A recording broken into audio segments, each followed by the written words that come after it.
Okey, Assalamualaikum, selamat malam diucapkan buat semua penonton-penonton kita yang setia bersama dengan CTC.fm dan terus memberikan perhatian di mana satu segmen yang sangat menarik untuk kita kongsikan, salah satu cabang ilmu untuk para trader khususnya pedagang mata wang asing, ya, tentang fundamental. Okey. Baik, tuan-tuan dan puan-puan, 149 episod kita dan bicara fundamental bersama dengan Cikgu Yun, CTC 7 Oktober 2020, ya, dan sebelum kita bermula, Kelang lockdown confirm hari Jumaat, cuma parameter dia belum confirm lagi, dan mungkin Kuala Langat certain tempat, dan saya baru dapat berita daripada rakan-rakan saya berkenaan dengan sanitasi untuk Sungai Mas berlangsung malam ni. Baik, saya faham, kita pun kena faham lah keadaan cikgu kita malam ni. Dia terpaksa menjaga Kuala Langat. Hari ini kes berat. Saya dengar masjid beliau pun ditutup untuk orang ramai. Saya dengar cerita lah, tak tahu sahih tak sahih berkenaan dengan COVID ni. Okey, Tok okey tak? Saya insyaAllah saya okey, alhamdulillah sihat. Sebab saya pun agak risau juga tu. Atuk menjadi orang penting kat Kuala Langat. Pastinya info-info yang penting, sanitasi malam ni, kan, Sungai Manggis, Sungai Mas, tu dua tempat yang menyeramkan. Saya cukup risau viral yang makluman tak betul. Tak betul sebab ini boleh mengundang kepada tindakan PDRM. Okey, baik, alhamdulillah. Okey, baik, kepada semua yang dah pun berada di ruangan komen, alhamdulillah, sorry kita layan lagu 60-an tadi, best kan. Okey, salam paksu Cikgu Yun, moga sentiasa dalam rahmatnya. Mohon Cikgu Yun bagi pendapat tentang PU, insya-Allah. Kambing akikah Hasmens Agrofarm gelisah menunggu FOMC 2 AM nanti. Wow. Cikgu PJ Akmal daripada Sabah. Assalam Pak Su dan juga Tok Yun. This is the best segment. Terima kasih Cikgu PJ Akmal, dah lama tak jumpa ni. Abel Long, salam Kemah Pak Su. Kemah juga daripada cyber ni. Bila nak turun cyber ni, kita nak interview ni. Fadli Ruslan, padu Pak Su. Kemudian kita ada FZS US 30. Baik, kita ada Hafiz Amran. Assalamualaikum Pak Su dan juga Cikgu Yun, apa khabar? Alhamdulillah sihat, cuma agak merusingkan. Okey, ajar gol Cikgu. Baik. Ini yang dah ada. So tanpa membawa masa, kita pun dah drag masa sangat. Jadi saya terus serahkan kepada Cikgu kalau dah bersedia. Tok, okey? InsyaAllah okey. Baik, tuan-tuan dan puan-puan, segmen kita bersama dengan Cikgu Yun. Ada apa-apa persoalan tentang pergerakan mata wang asing, silakan. Baik, saya serahkan kecupan kepada Cikgu untuk kita mulakan segmen kita pada hari ini. Baik, bismillahirrahmanirrahim. Alhamdulillahirabbil alamin, nasta'in ala umuri dunya waddin.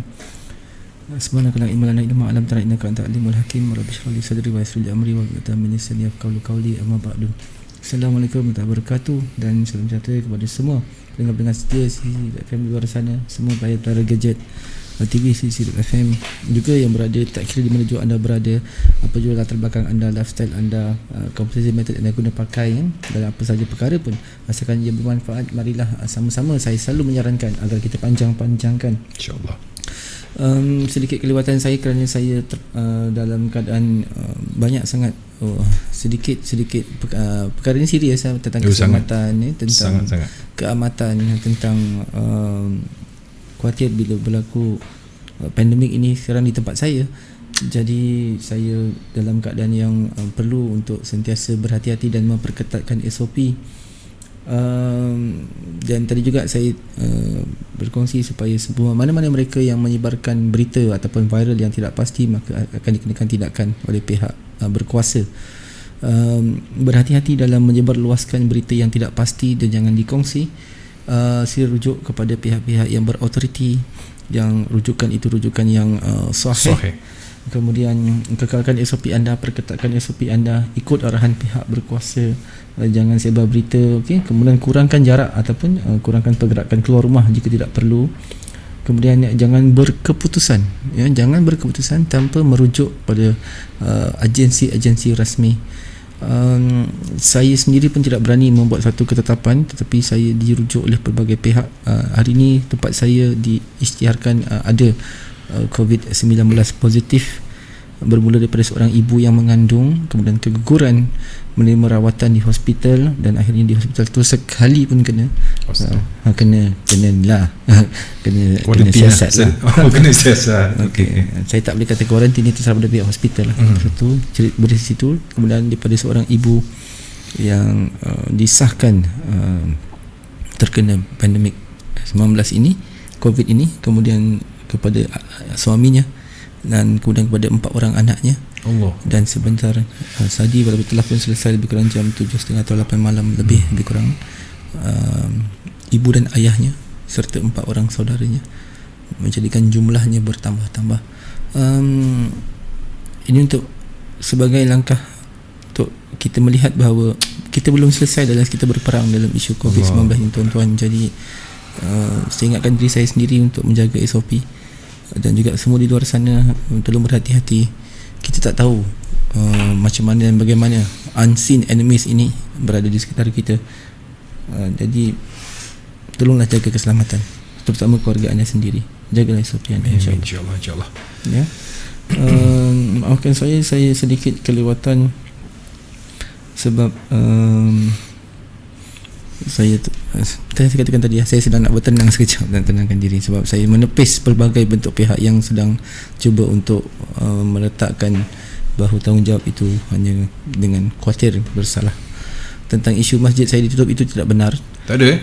Saya telah pun buat siasatan, dan bukan dilakukan oleh diri saya dan bukan daripada pihak saya, ada pihak lain, dan mereka juga akhirnya akur dan menarik balik perbuatan itu. Ini satu perkara contoh yang tidak baik, tuan-tuan. Jangan memandai-mandai dan jangan suka menonjol-nonjol biar kita dilihat menonjol. Kena faham maksud tu. Okay, Alhamdulillah, hari ini 7/10 kita ke bicara fundamental. Terima kasih kepada yang telah bersiaran daripada awal tadi untuk bersama-sama dengan kita. Kita tahu beberapa minggu ini market ataupun situasi pasar raya pula, situasi pasaran ini akan tertumpu kepada satu atau dua perkara yang penting. Saya melihat dua perkara yang cukup sangat-sangat mustahak. Yang pertama ialah package stimulus Amerika, yang saya tidak jangka tetapi confirm. Pada asalnya kita tahu bahawa Amerika sangat mendesak ataupun sangat berkeyakinan bahawa rangsangan ini ataupun package suntikan kewangan ini berjaya dihasilkan dan diluluskan, menyebabkan stok semakin tinggi, menyebabkan dolar kita nampak beberapa ketika ini agak stagnansi, sehinggalah kepada satu ketetapan tarikh semalam di mana akhirnya ada seorang presiden dengan penuh confidentnya melakukan satu statement yang cukup di luar jangkaan. Apabila package rancangan stimulus itu tidak akan dilaksanakan, menyebabkan dolar meroket, menyebabkan stok jatuh teruk, menyebabkan emas jatuh tergulik-gulik, juga menyebabkan minyak juga jatuh, oleh kerana ketidaksefahaman antara jumlah ataupun package yang perlu diperlukan oleh pihak Amerika melalui the Republican beserta Demokrat tentang jumlah yang sepatutnya mereka sesuai kenalkan. Pada asalnya bersetuju tetapi akhirnya tidak bersetuju, dan hanya akan dilaksanakan jika Donald Trump menang pilihan raya. Macam satu ugutan, macam satu perkara yang kita tak jangka the power of the president. Ini sebenarnya menjadikan situasi market dalam keadaan yang sangat-sangat volatile. Dan perkara kedua adalah mengenai tentang the Brexit, the end of the corner. Deadline dia semakin hampir, dan macam mana yang saya bagi tahu, pound sterling dalam bulan 10 ni memang sangat volatile sebenarnya, dan sukar untuk diramal kedudukan trend dia, walaupun dilihat seakan mudah seperti descending boleh dibaca.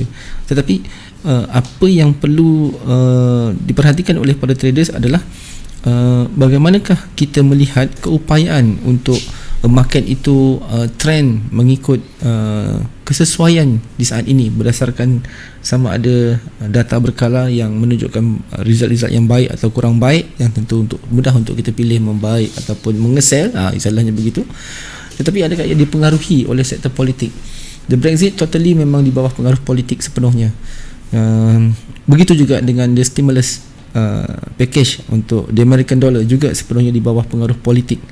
Dan ini adalah satu faktor geopolitikal yang tidak boleh di nonsenskan ataupun di anak tirikan, ya, ataupun di ditolak semua buta-buta, tak boleh. Ini mempengaruhi market yang sedang sekarang kita hadapi. Dalam sudut data berkala yang kita lihat, jika sepanjang minggu ini ada beberapa bentuk data yang perlu kita highlight lah ataupun kita lihat. Di sini bermula pada 4 hari bulan 10 yang lalu dan tinggal nanti berakhir insyaAllah pada 10 hari bulan 10, lebih kurang itu 6 hari waktu bekerja kita. Dan kita lihat sebelum kita kupas kepada pilihan dan kesesuaian kenapa perlu ditekan, untuk risiko terhadap geopolitikal di saat ini, secara overview saya melihat bahawa strong dollar undenied, tak boleh dinafikan. Strong dollar ni tak boleh dinafikan untuk setakat ini, tak boleh dinafikan, memang dia kuat. Even though kalau kita lihat contoh NFP mereka sangat duka cita tengok data gaji dia menyusut teruk, kan? Kita tengok NFP dia juga menyusut, tidak mendengar ataupun tidak mengikuti sasaran unjuran daripada 900,000 hanya pada 661,000. Dan dalam pada masa yang sama, apa yang dilihat sebagai satu kekuatan adalah daripada unemployment rates, di mana kadang mereka berjaya mentiriskan ataupun menguncupkan kadar-kadar yang kata tu jobless ini. So ini satu perkara yang sangat baik untuk di Amerika. Tetapi penghasilan kerja yang kecil, tetapi walaupun dia kecil tetapi dia berjaya mengecilkan unemployed, golongan yang tidak bekerja ini. Ini bermakna gaji kerja tu tak banyak dihasilkan tetapi mereka berjaya memberi pekerjaan dan berjaya diisi, dan di mana demand tu ada. Itu yang kita nak dengar. Walaupun gajinya kecil, di saat pandemik yang sebegini, kita nampak bahawa pemulihan ekonomi di Amerika sekarang memang dalam keadaan yang baik, betul-betul dalam keadaan baik. So membunuh ataupun melibatkan 200,000 itu bukan satu persoalan, tetapi yang penting ekonomi baik. Itu dasar Donald Trump. Sabar je lah. Baik tuan-tuan, kita kembali semula kepada kalender kita sebelum kita pergi jauh lagi. ISM semalam kemarin, maafkan saya, jam 10 malam kita tahu mencatat bacaan yang cukup baik. Kita ada satu bacaan yang jangkanya agak tinggi. Adakah dia akan konsisten, sebab kita lihat dah beberapa bulan, 3 bulan berturut-turut dia konsisten untuk data Amerika ni straight 789. Wah, hebat Amerika kali ni.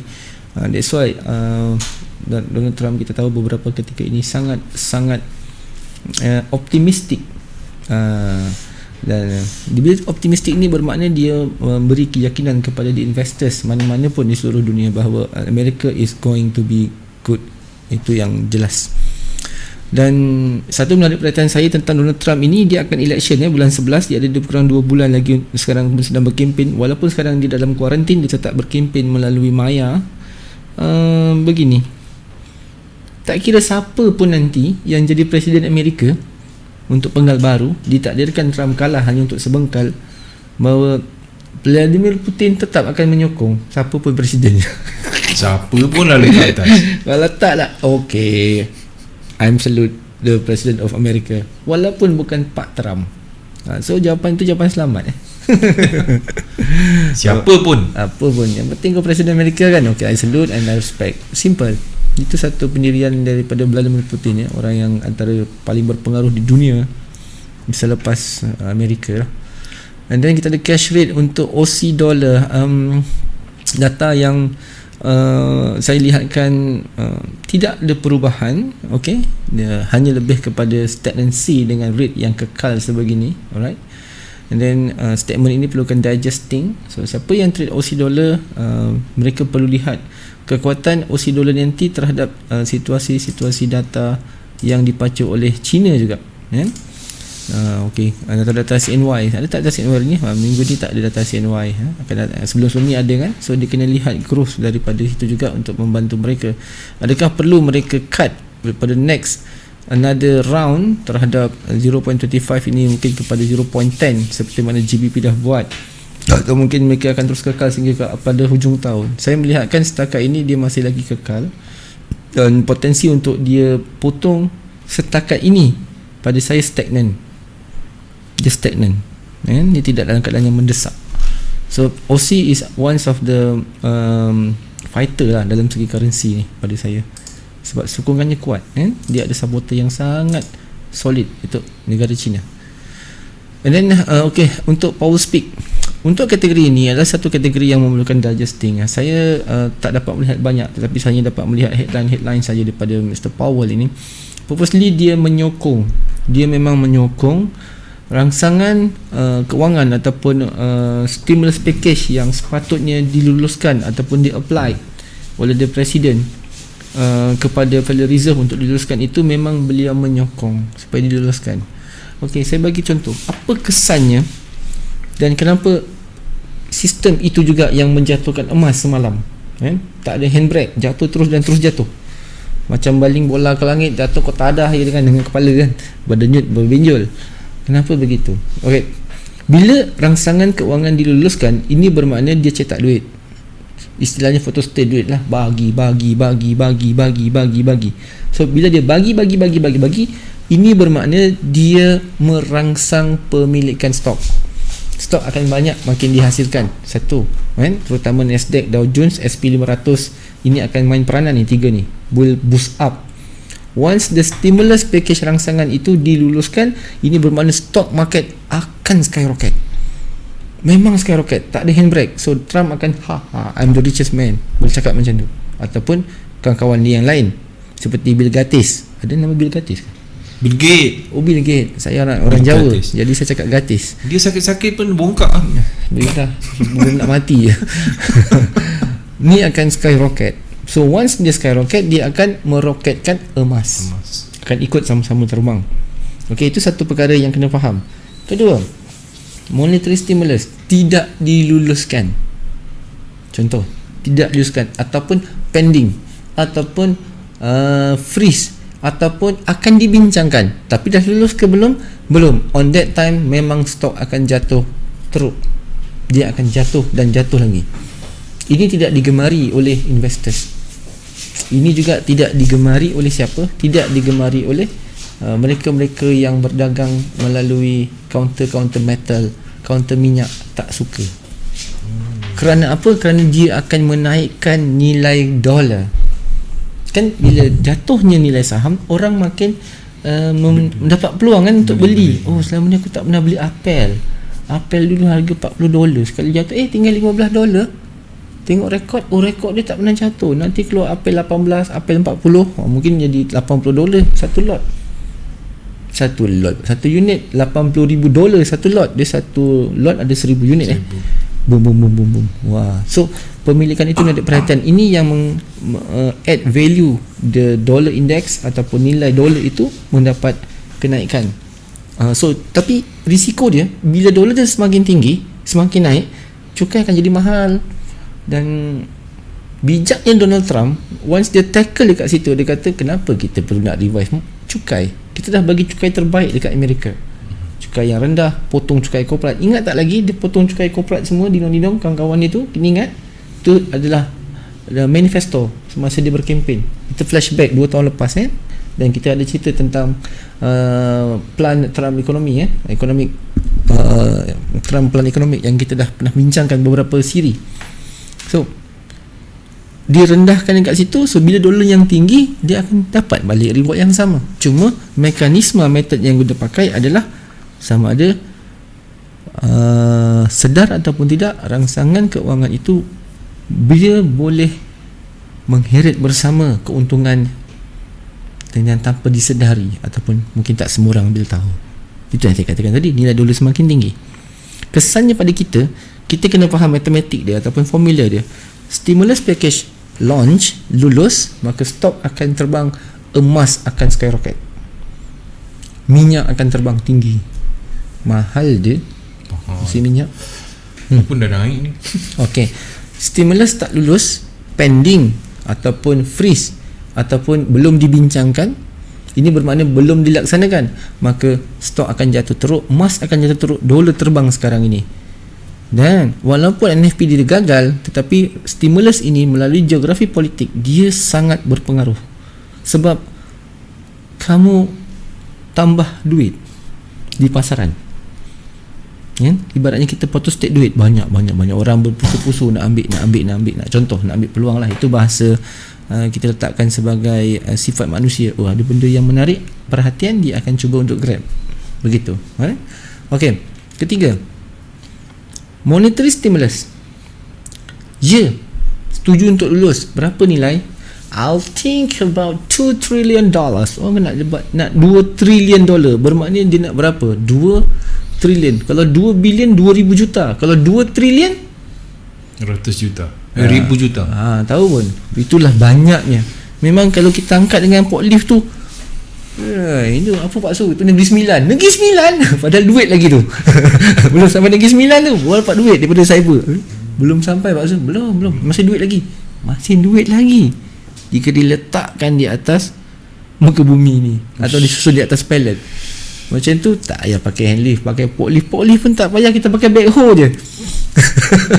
Tolak ke backhoe, duduk masuk lori. Itu secara fizikal mayak kan. 1,000 juta. Masalah besar. Okey. Dia nak 2 trilion.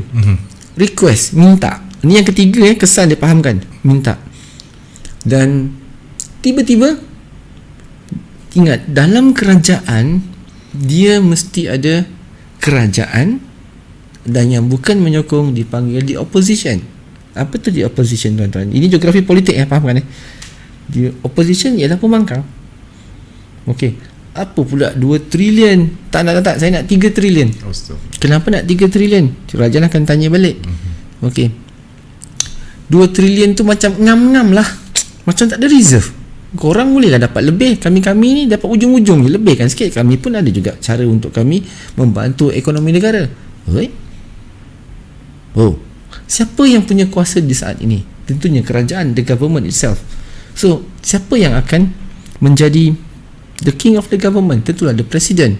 So, the president punya authority untuk sama ada terima, mempertimbang atau menolak terus. So dalam kes ini, yang ketiga tadi, nak stimulus. Yes, saya nak stimulus. Saya nak fikir rangsangan ekonomi untuk bantu IKS, untuk bantu mungkin graduasi yang nak mulakan perniagaan. Kita bantu. Ada berapa ramai? Ada 20 juta orang, contoh, daripada dana itu. So dari kerajaan pula kata, betul, kami pun setuju, kita nak sama-sama rancangkan ekonomi. So kita apply dengan Federal Reserve.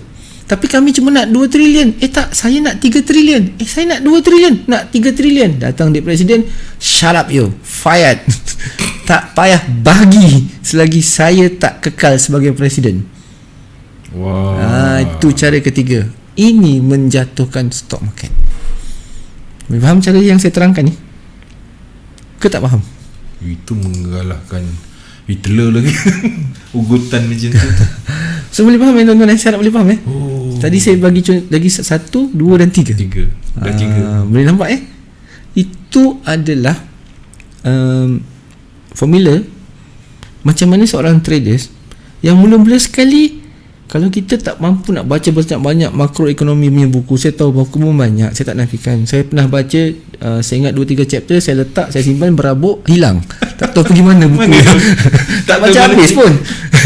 Baca 2-3 chapter, apa itu surplus account, macam mana dikira surplus account, baru baca sikit, mata ngantuk. Itulah masalah dia. Lepas tu baca belakang rumusan. Okey, makroekonomi adalah satu data utama dalam negara yang terbentuk melalui sekian bla bla bla bla bla bla bla bla bla bla. Simpan, berdebu, simpan lagi sekali, hilang. Tak tahu mana pergi. Tak tahu buat lapik tempe ke, buat lapik kat nasi lemak ke apa ke. Okey, tapi untuk kita kompreskan sebagai panduan kita, pegang apa fungsinya suntikan ekonomi. Apa maksudnya suntikan stimulus? Untuk apa suntikan stimulus? Siapa yang ada benefit dekat suntikan stimulus? Siapa yang dapat benefit jika kerajaan memberi suntikan dana keuangan untuk berbelanja? Siapa yang untung? Memanglah peniaga-peniaga IKS termasuk dapat bantuan. Macam kita B40 dapat ni, itu stimulus. Itu rangsangan stimulus. Itulah rangsangan ekonomi. Cuma tajuknya tu setiap negara ada pattern dia. Kita mungkin penjana contoh pun itu rancangan Rancangan juga.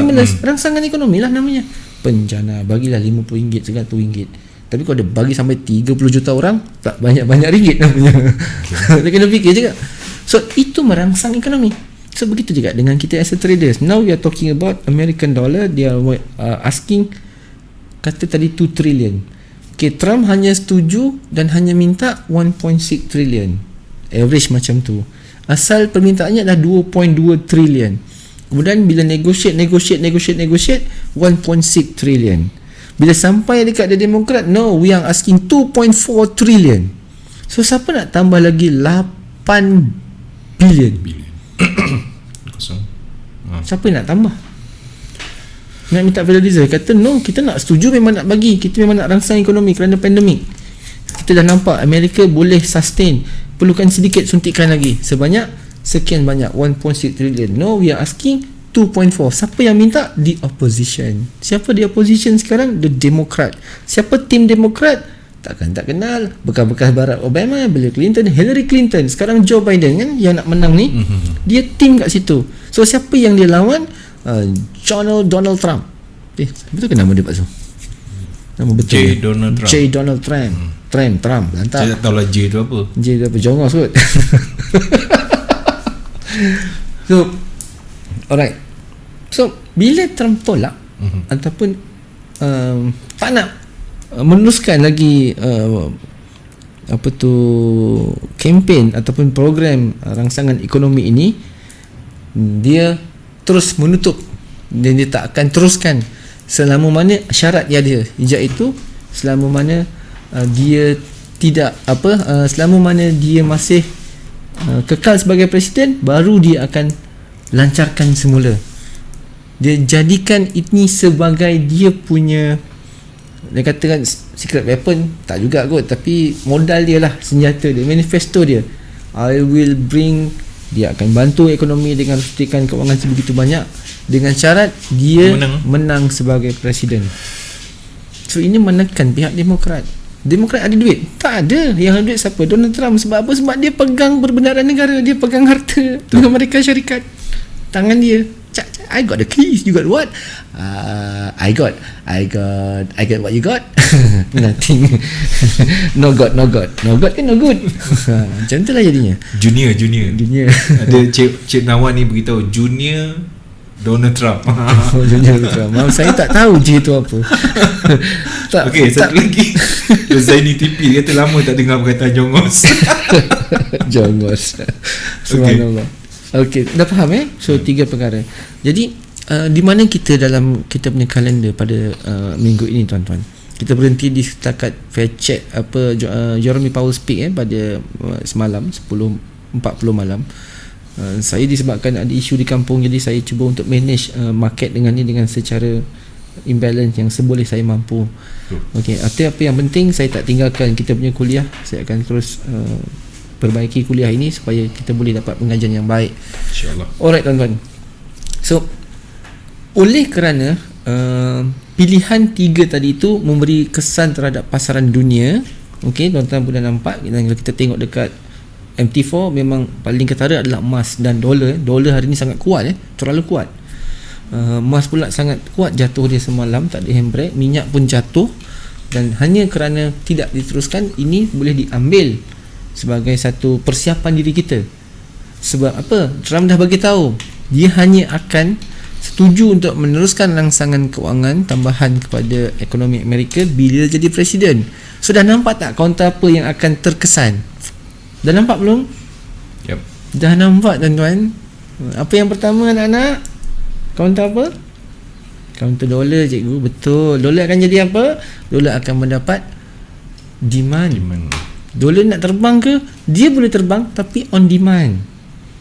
Dia boleh jatuh tak? Boleh jika data berkala dia negatif, tetapi tidak merangsang supaya mana populariti monetary stimulus. Pengingat ni sebab ni jumlahnya besar. Macam saya kata tadi, kalau kata tadi 3 trilion ke 2 trilion lebih kurang maksudnya lupa 3 trilion kot. 3 trilion kita kat Cyberjaya tengok depan Mana tu? Negeri Sembilan baru habis dia punya pucuk pucuk duit tu baru habis. Mak, air banyak. Tolak pakai backhoe tau, bukan pakai hand lift. Nah, kalau nak banding 75 juta apa sangat lah. Apa barang lah Pak Suai ni. Kira lah. Bayar je lah zakatnya. Bayar je. Okay. Dah nampak dekat situ. So kita dah nampak, yang pertama dolar dapat demand. Okay, macam mana nak tengok dolar yang dapat demand? Yang pertama apa? Dolar yang mendapat demand, kalau ikut dari segi currency MT4, tengok USD JPY. Tengok USD JPY, sebab kedua-dua tu adalah the safe haven currency. Kan? Dollar is a safe haven currency, JPY juga safe haven currency. Dua. Kenapa Jepun? Kenapa tak dipairkan dengan JBP ke? Ultraman nak kawan dengan Superman. Dia biasa macam tu. I'm your friend. Macam tu. Okay, tengok USD JPY. Pegang yang itu. Banyak lagi counter lain. Kita ada USD CHF, USD CAD pun ada kan. Masing-masing boleh counter yang lain, yang depannya USD. Tapi the best currency yang untuk jadikan panduan is USD JPY. Sebab apa? Sebab Jepun ni lah penanggung hutang. Dia pemegang bond terbesar Amerika di seluruh dunia. Dia yang paling kaya sebenarnya, yang memberi hutang, memberi beban pinjaman keuangan. Rakan baik, rakan sekutu, rakan berbantal, rakan tepuk-tepuk pipi. Tu adik-beradik, no, ayah ni lain-lain kata dia. Jepun. So pegang dalam segi counter MT4, USD JPY. Tak minat pun tak apa, saya tak suruh trade pun, pilihan masing-masing. Tengok je lah. Tengok tu sebagai panduan dalam segi currency. Kemudian dah tahu dolar nak boost up. Lagi apa kita nak tengok? SP500, Standard & Poor's 500 kan dalam bentuk dolar Amerika.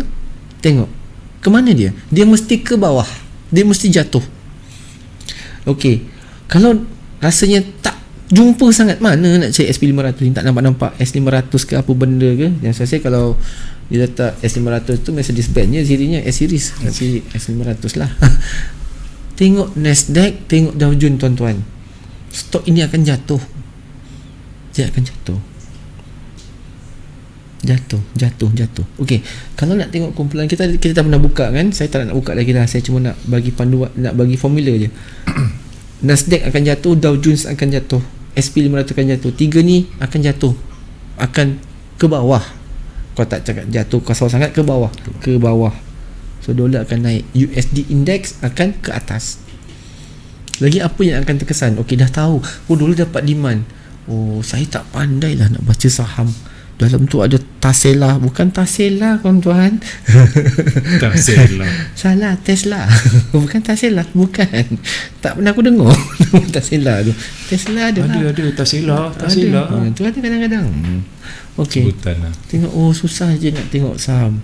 Tak handsome tak apa. Dah tahu tak handsome sedar diri. Tu tak penting. Tu pun penting juga tu. Jangan gelap pasal. Habis semua dia. Okey. Ke mana kita? Dia akan jadi songsang, songsang. Dah tahu macam tu, saya tak trade USD JPY lah, tapi panduannya kat USD JPY. Lepas tu kena tengok saham, tengok Nasdaq. Okey.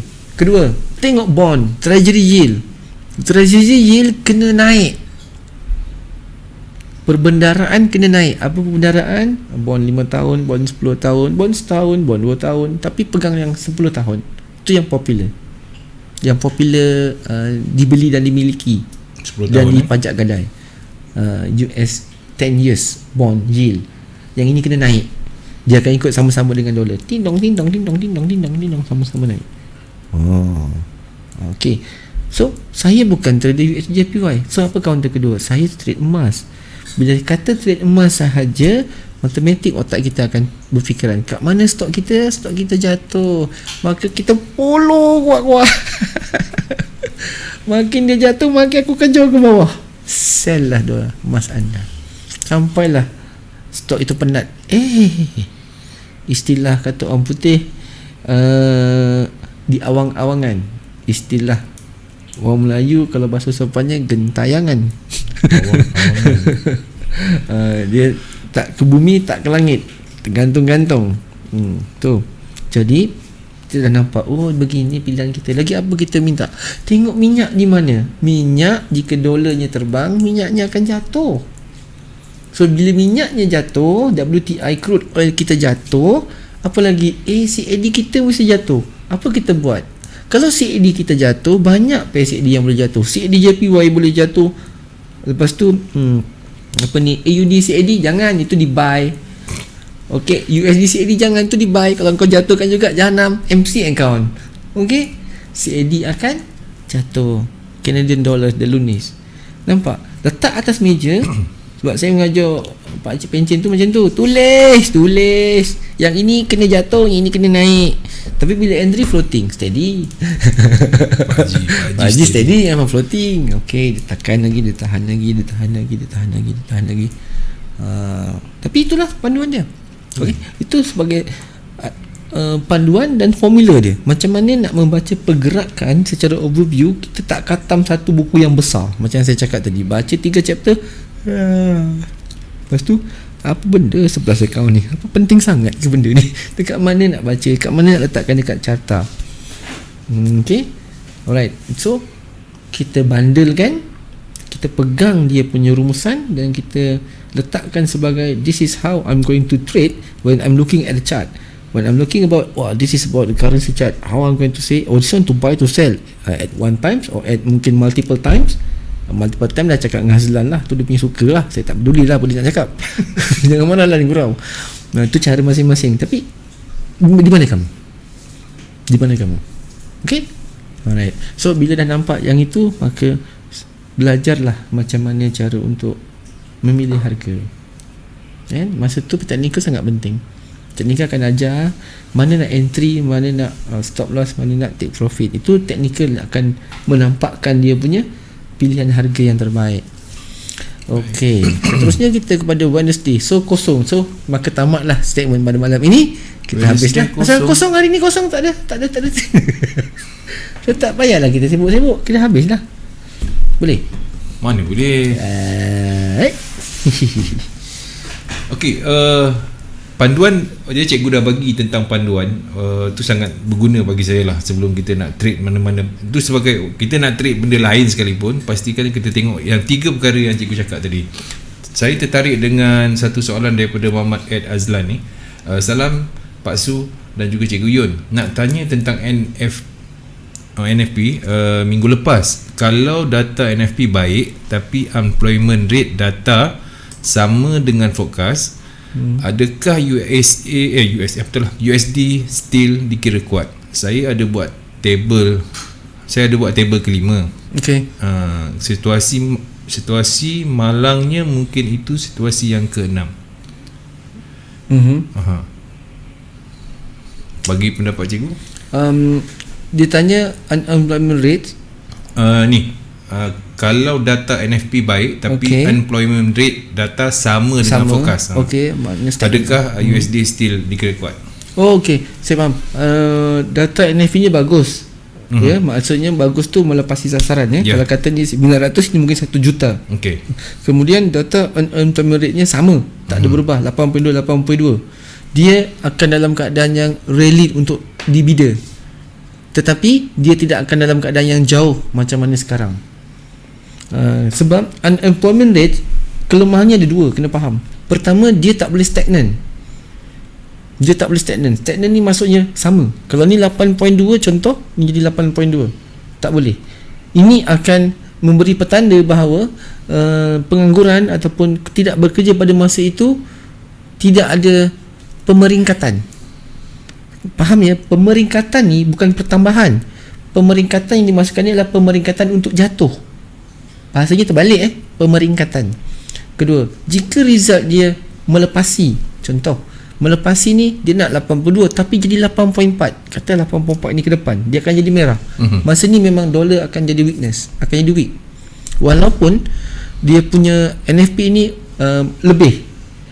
lebihnya dia maksud saya lebih tu maksudnya berjaya, mungkin 1 juta tadi, tapi yang ini 8.4. Maka demand untuk dolar pada hari itu adalah hanya sementara sahaja. Dia akan pergi kepada pengangguran yang lebih. Sebab banyak kerja dicipta, tapi kenapa tak ambil menggaji pekerja? Adakah pekerja memilih kerja? Adakah kerana faktor gaji yang murah, orang tak berminat, jadi orang tetap menganggur? Itu satu kelemahan tu.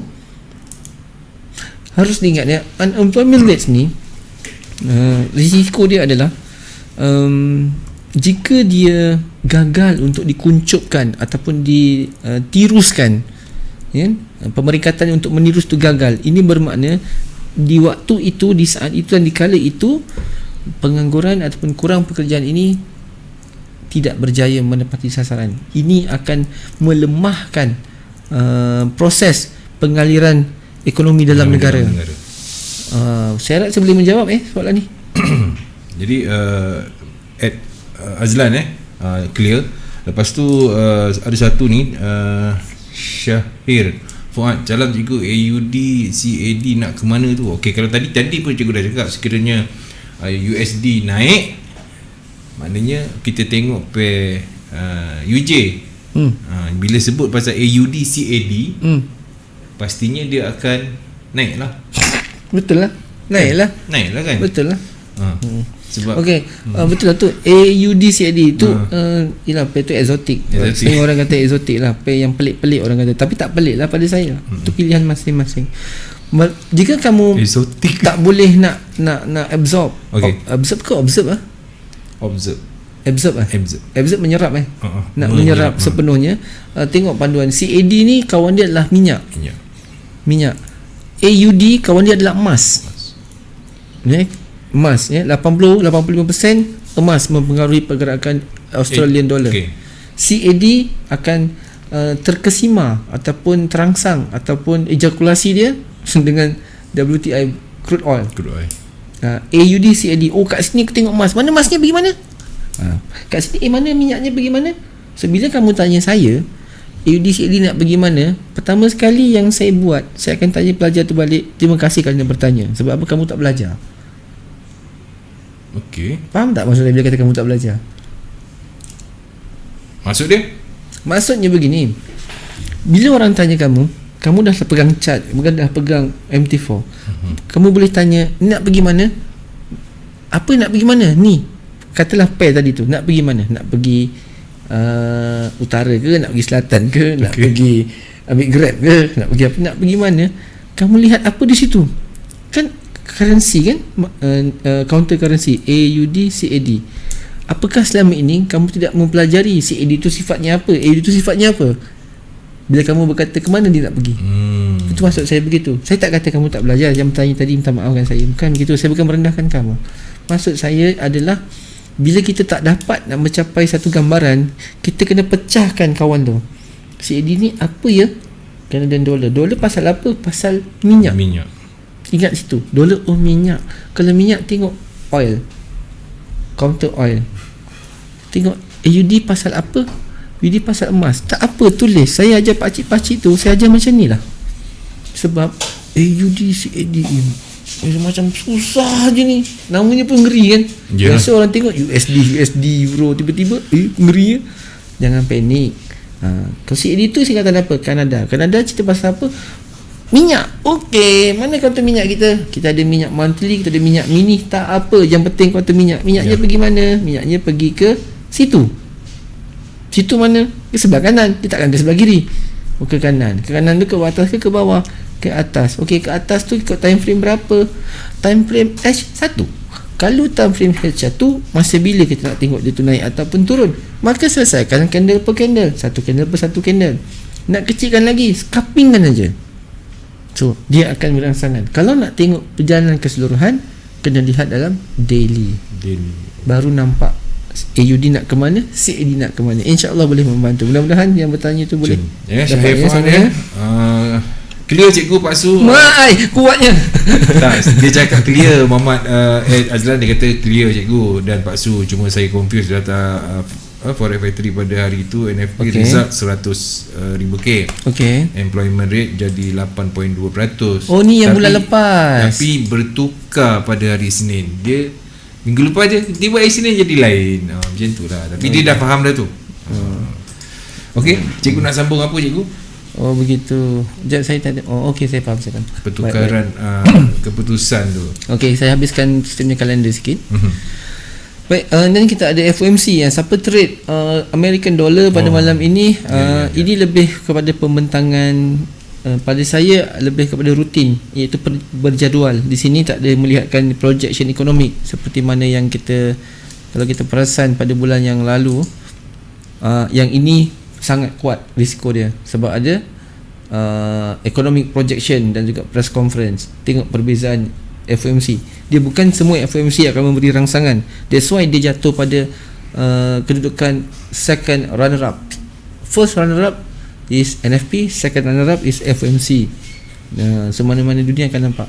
But once ada yang dinamakan projection, ini adalah satu improvement yang perlu dibincangkan. Ini merangsang ekonomi.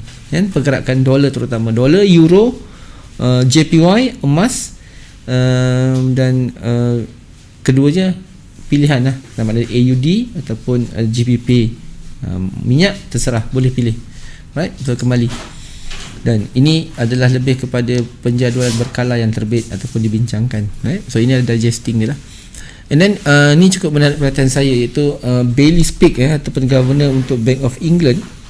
Kita ada 3.25 petang esok insya-Allah dan 8.30 sebelah malamnya. Macklem. Oh maafkan saya, ini BOC silap kata. GBP satu. Untuk GBP, tuan-tuan pegang isu tentang kesefahaman deadline Brexit. Pegang itu je. Setakat ni pegang itu je. Tak apa, ketepikan dulu Bank of England ni. Pegang itu dulu. Pegang di mana bau jos melepak. Dia lepak kedai kopi, lepak Starbucks, dia lepak Madam Kopi O, dia lepak warung Pak Hussein. Tengok apa dia buat.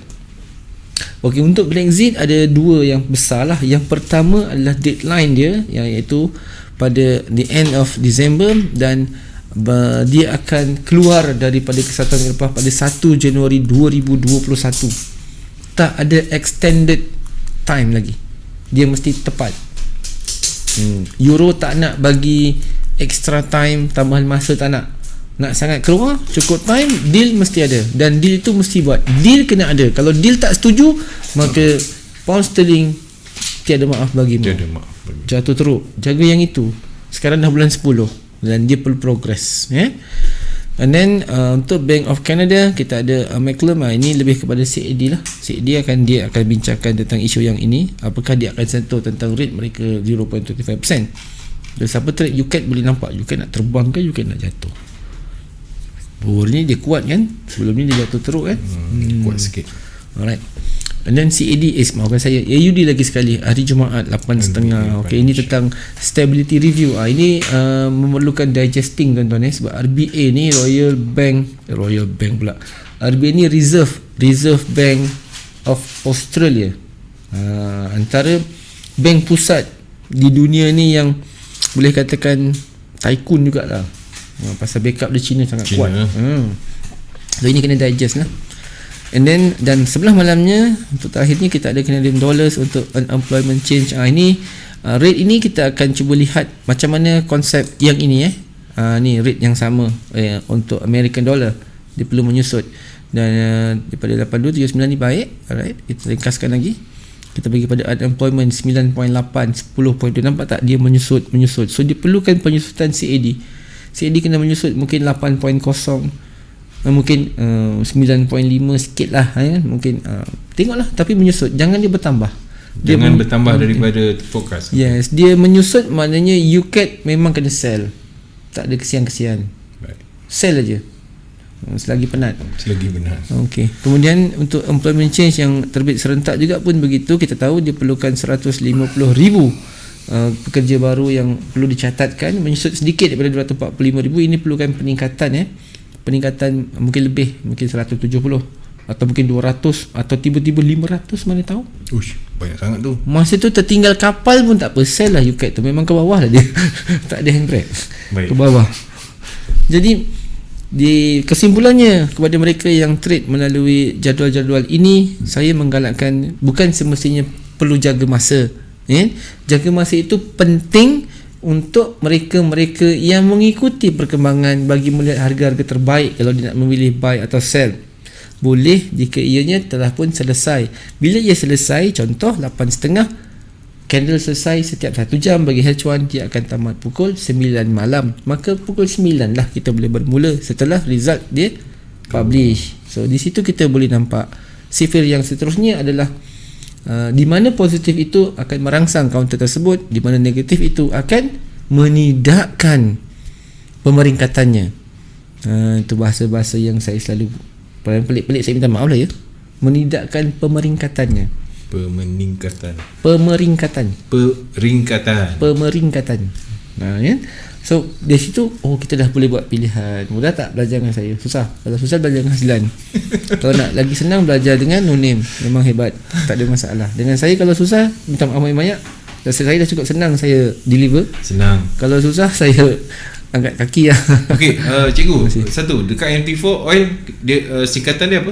Oil. Kalau nak tengoklah oil dia ada oil mini, dia ada oil months, oil mini, oil month, oil bulan atau oil sahaja. Yang tiga jenis. Dia bergantung pada MT4 broker lah. Bukan semua broker ada oil. Sebab oil ni dia ada contract. Dia ada contract price dia ada contract period dia. Kontrak tu mungkin untuk setahun, sebulan, 2 bulan, baru dia akan tukar harga ataupun bagaimana. Okey, Branches Simon tengok juga broker lah, takut dia expired ke apa kan. Dia oil je, type oil nanti dia akan keluar lah. Dia akan keluar. Kedudukan oil, naik turun harga dia. Okey, Branches Simon, thank you. Dan kepada semua juga, ribuan terima kasih kepada anda semua yang telah pun memberikan perhatian kepada segmen yang sangat berguna ni. Semoga anda dapat sikit ilmu. Tak banyak apa sikit janji, tapi kita belajarlah sikit demi sedikit apa pentingnya kita tahu pergerakan mata wang asing supaya kita tak tergaba-gaba lah, main agak-agak je lah, ni sell, ini buy kan. Kita nak jadi trader yang berkualiti. Dengan itu terima kasih cikgu, harapkan segala ilmu. Setakat ini dulu pertemuan kita. Esok segmen Inilah Ceritaku bersama dengan Pak Su dan juga BBB, borak bersama dengan Blento. Dengan itu Pak Su tinggalkan anda dengan Assalamualaikum, kita jumpa lagi, bye bye.